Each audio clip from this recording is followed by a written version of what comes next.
Hi mga kusina. Today's video po, ang ating episode po ngayon ay pagluluto po ng ulo ng manok na may lieg. Naka-attach pa po yung lieg sa ulo. At paa ng manok. So nagtataka kayo, ano pong luto gagawin natin dito? Ang lutong gagawin po natin dito ay sinigang. Pinasimpleng sinigang na walang masyadong maraming gulay, kundi ang gulay niya lang ay kangkong. No? At the same time, recipe, kamatis, luya, at sibuyas, and konting bawang, no? So, umpisa na po natin. No, sindihan na po natin yung ating kalan. Yan, sindihan na po natin kalan at pinapainit po natin yung kaldero. Pag mainit na po siya, lalagyan po natin siya mantika. Okay, mainit na po. Lagyan na po natin yung ating cooking oil. Konti lang, no?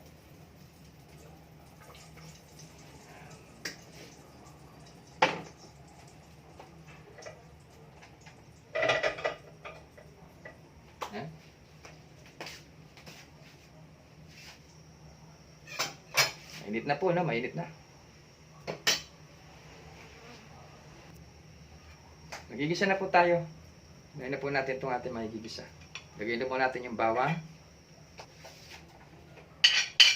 Sunod na po natin yung sibuyas.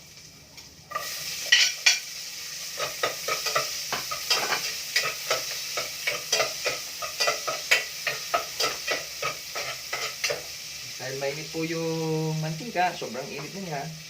Nandito po kaagad yung ating bawang sibuyas. Isunod na po natin luya at saka kamatis.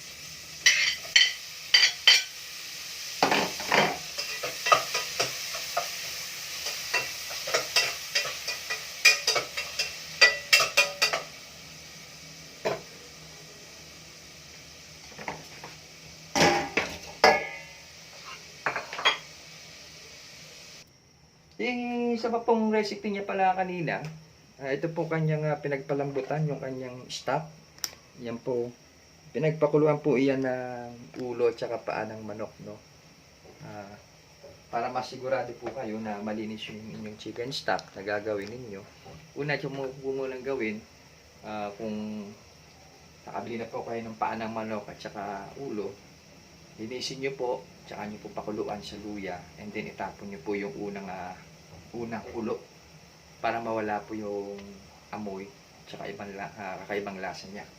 Dahil po kasi exposed na po sila ang mga paa at ang ulo. Exposed na po sa hangin, ganun. So, hindi po tayo nakakasigurado. So, ako kasi ganun po ginagawa ko sa paa ng manok at saka dun sa ulo ng manok. Bago ko sila lutuin, pinapakuluan ko muna sila ng minsan. And then, after nun, hinuhugasan ko ulit. Tapos pakukulan ko po ulit. Yung pangalawang kulo niya, kapag nakita ko malambot na po yung paa ng manok, sineset aside ko po. Kagaya po niyan. Kagaya po ng inyo nakikita, nakaset aside po yan. Yan po. Nakaset aside po. Yan po yung paa ng manok. Ito po yung kanyang pinagpakuluan. Po, nakikita niyo po. Sige, tuloy po tayo. So, ito na po, no? Ito na po yung hinigisa natin ngayon na kamatis, bawang, sibuyas at luya. Nakita niyo po malambot na, no? At medyo nagiging saucy na siya. Nilagay na po natin yung paa ng manok at ang ulo ng manok. Okay? Pakisundan na lang po ako. Ito na po sila. Okay. Susutin lang po ng konti. Kapitin lang po natin yung lasa ng kamatis, sibuyas at bawang.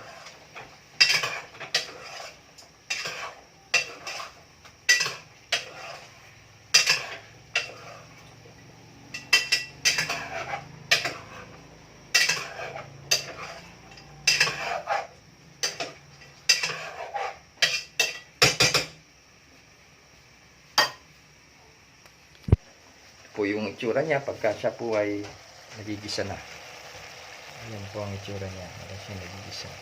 So ngayon, pwede na po natin siyang ibuhos yung kanyang sabaw. Bubuhos na po natin yung sabaw niya. Buhos na po natin yung pinagpakuluan kanina.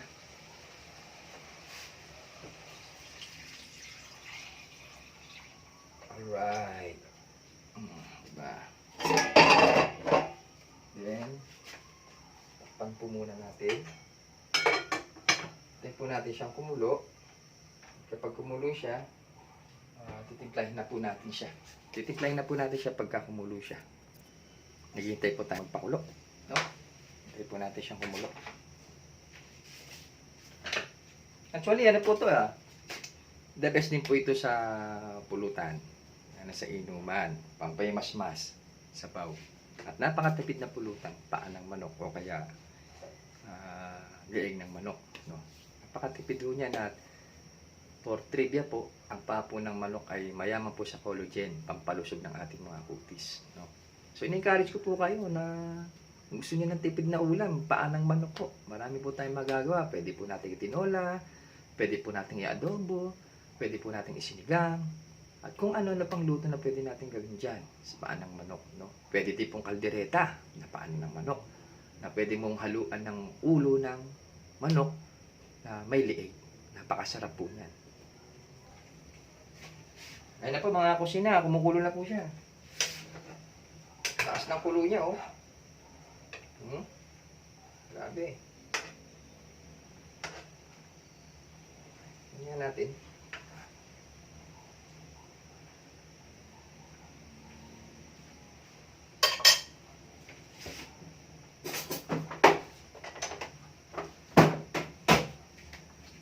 Tikman natin sa bawah.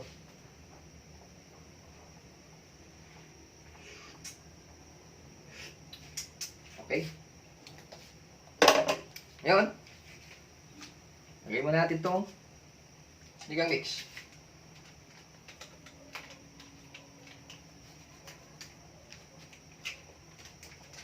Kaya dalawa siya kasi wala pong malaki. Kasi yung nabili po natin paa ng manok at saka leeg ng manok ay pang-isang malaking dapat na sinigang mix. So yan. Lagyan na po natin yung sinigang mix. Tayo na lang po natin siyang humalo dun sa karne at saka dun sa sabaw niya. Ano po? Oo. Malambot na po yung paa ng manok. Lagyan na po natin yung ating maling sarap.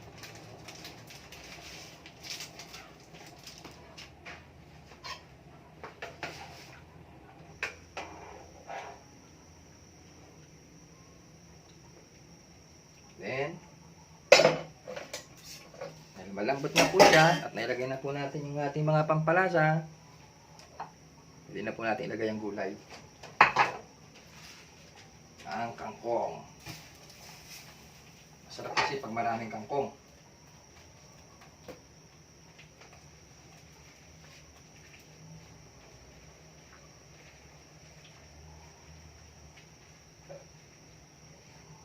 Yan.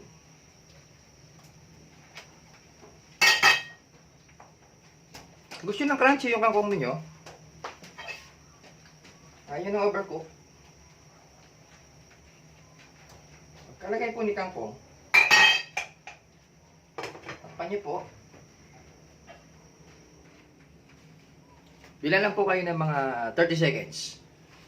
1, 2, 3, 4, 5, 6, 7, 8, 9, 10, 11, 12, 13, 14, 15, 16, 17, 18, 19, 20, 21, 22, 23, 24, 25, 26, 27, 28, 29, 30.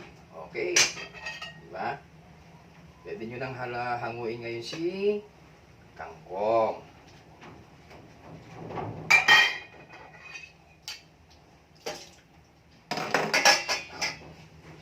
Yun. Set aside na po natin si kangkong pero ihinahan po natin yung apoy. No? Set aside po natin si kangkong. Uy, ang kangkong. Para hindi po siya malusak o yung sumobra sa lambot. Parang napakaano kasing kainin. Yung bagang pangit na siyang kainin. Yung hindi ka nakakaramdam ng... Kasi yung gusto ko po sa gulay, yung medyo crunchy pa. Half cook pero siguradong luto. Gaya po nito. So, aside na po natin si kangkong. Yan. Aray, masuya ko.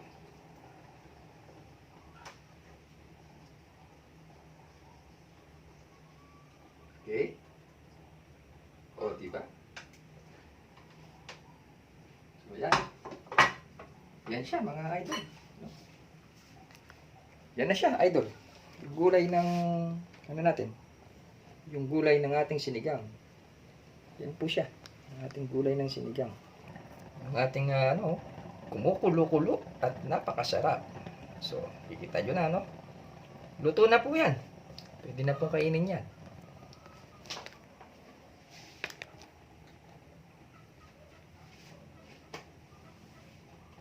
Next move. Titikman po natin yung sabaw.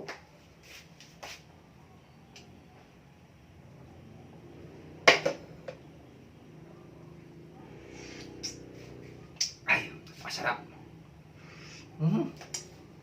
Masarap. Okay na siya. Masarap niya, masarap. Masarap po siya.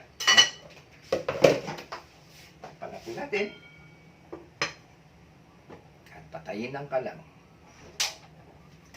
That's all po mga kakusina at magandang hapon po sa ating lahat. Thank you for watching. Like and share po please para po makatulong naman po at makaabot po ako sa aking kota. Salamat po. Magandang hapon at maggagabi. Pwede na po tayong kumain. Ingat po!